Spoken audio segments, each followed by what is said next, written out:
Hi guys, இன்னைக்கு நம்ம பார்க்க போற டாபிக் என்னன்னா ஏடிஎம் ஃபிளக்டர். ஏடிஎம் ஃபிளக்டர்ங்கிறது ஏடிஎம்ல நடக்கக்கூடிய கண்டிஷன் தான் வந்து ஏடிஎம் ஃபிளக்டர்னு சொல்லுவாங்க.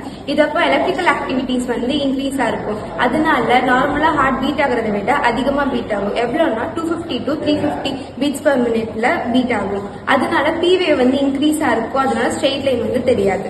ஏட்ரியல் ஃபிளட்டர் வந்து எதெல்லாம் வரலாம்னா hypertension, ischemia, cardiomyopathy, hypertrophy of chamber, alcohol குடிக்கிறதுனால வரலாம், ஹைப்பர் தைராய்டிசம், பல்மனரி எம்பாலிசம்.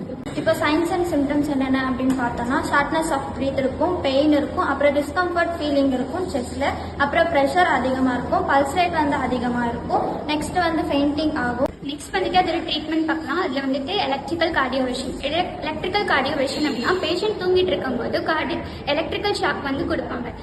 அது மூலியமா நம்ம வந்து ஏட்ரியல் ஃபிளட்டரை வந்து சரி பண்ண முடியும். அது வந்து திரும்ப ஃபியூச்சர்ல வரதுக்காகவும் சான்சஸ் இருக்கு. அடுத்து ஆன்டி அரித்மிக்ஸ் கொடுப்பாங்க. கெத்திட்டர் அபிலேஷன். கெத்திட்டர் அபிலேஷன் அப்படின்னா ரைட் ஏட்ரியம்ல நம்ம கெத்திட்டர் போட்டு ஸ்கார் டிஷ்யூஸ்ல வந்துட்டு ஒரு ஸ்மால் லைன் மாதிரி போடுவாங்க. அது மூலியமா ஏட்ரியல் ஃபிளட்டரை வந்துட்டு சரி பண்ண முடியும். இந்த வீடியோ உங்களுக்கு பிடிச்சிருந்துச்சுன்னா லைக் பண்ணுங்க, ஷேர் பண்ணுங்க, சப்ஸ்கிரைப் பண்ணுங்க, மறக்காம இன்ஸ்டால ஃபாலோ பண்ணிடுங்க.